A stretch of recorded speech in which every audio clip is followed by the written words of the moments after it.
So, Jason, let's talk about the offense. You talked about the 2 minutes, 2 minute drill for Brock Purdy, which I thought was a highlight of the game. 49ers executed, but it was also Brock Purdy not making mistakes. When Brock Purdy got down to the goal line, he didn't waste a lot of time. He threw the ball away if it wasn't there, and that's what ultimately leaves the 49ers with 1 second left on the clock. And then they execute the quarterback sneak with Brock Purdy. I think the best I've seen them execute it with Brock. We've seen this with Jimmy, but it was a great job by Brock Purdy, and he had 2 really good quarterback sneaks in the game. One he got like 4 yards off of. That was crazy. The touchdown, Banks, Brendel, and Burford absolutely moved the defensive line for the Rams, so it was nice. So what was your kind of takeaways from Brock Purdy's 2-minute drill? What did you like about how he handled that 145 no timeouts to go 75 yards is not easy. Not at all. No, he looked calm and composed and deliberate. He was very calculated with where he put the ball. He was efficient. There was one time where I wish they would have maybe got this snap off a little sooner. They wasted like that. I think it was like 9 seconds there when.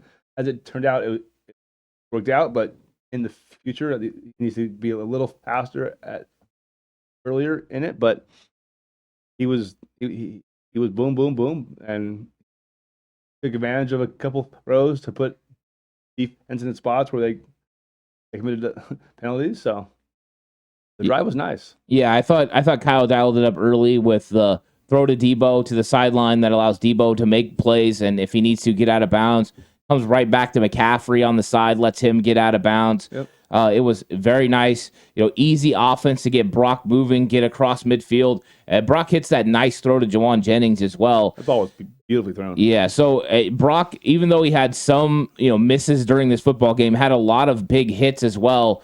So let's talk about those misses because those have been a topic of conversation. Blowing up the world all right over. Now. So it used to be the conversation used to be Brock Purdy didn't have enough arm to make the deep throws. Yeah. Now it's that he can't accurately throw the deep ball. But he has 3 misses, and let's talk about them individually. Number 1, the one to Brandon Ayuk down the corner.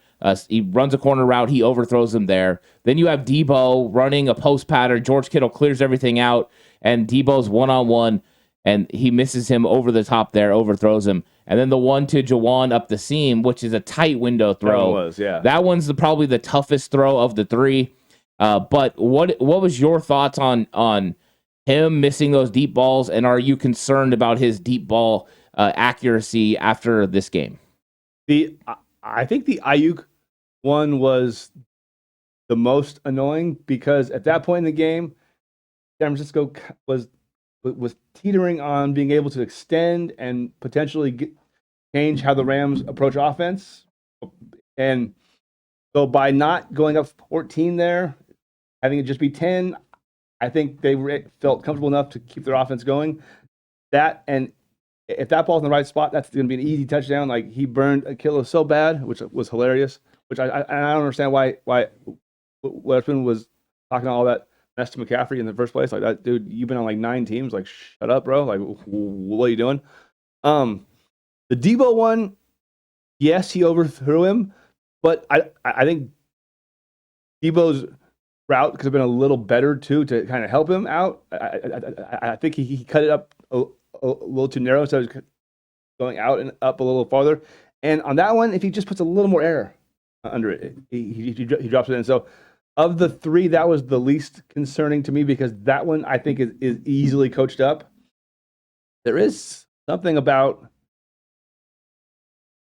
Brock's accuracy down the left-hand side versus down the right-hand side, though, too. And I think that's something that big picture you might need to keep an eye on because I believe it's down the right side, right? Where he's not nearly as accurate as he is on the left side. So that to me is the only long-term thing. Now, if on Thursday or in a week and a half, if he overthrows guys again, then we can actually have the conversation of, is this a thing but this is the first time that we've really ever seen him overthrow guys that bad. So to me, it's something, but not a thing. It was something because it kept the game close. but it's not a thing yet because we have no track record of this being an issue for him. Yeah, I went back and I watched the game again, of course, right? I mean, Shocker. that's what you did, really? Yeah, so I could pick up little things that maybe I missed. And one thing I missed when I was watching it live was on the Brandon Ayuk throw. There's a little bit of Aaron Donald getting a push on Colt McKivitz. There's a little bit. Yep. So Brock Purdy has to slide left, and then he's throwing back to the right to Brandon Ayuk. So he doesn't get his feet completely set underneath him. And I think that is the reason for the errant throw on the Ayuk pass. With the Debo one, you're not wrong about its overall a problem for how they run the route, but it's Debo should be led to the middle of the field by Brock Purdy.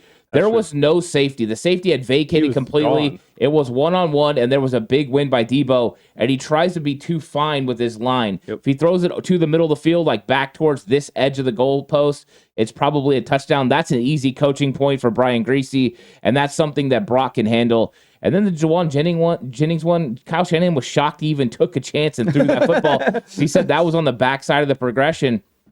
So, I mean, yes, would I have loved to see the Jennings one? Yeah, that's a big-time throw and a big-time play by Brock.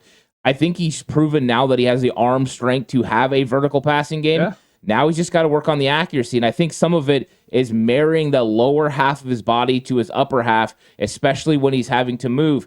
The great ones can do it, right? Aaron Rodgers could flip his hips and throw it, but he has a crazy stronger arm than Brock. His arm is insanely strong. Brock has to use more of his lower half to be able to throw those footballs.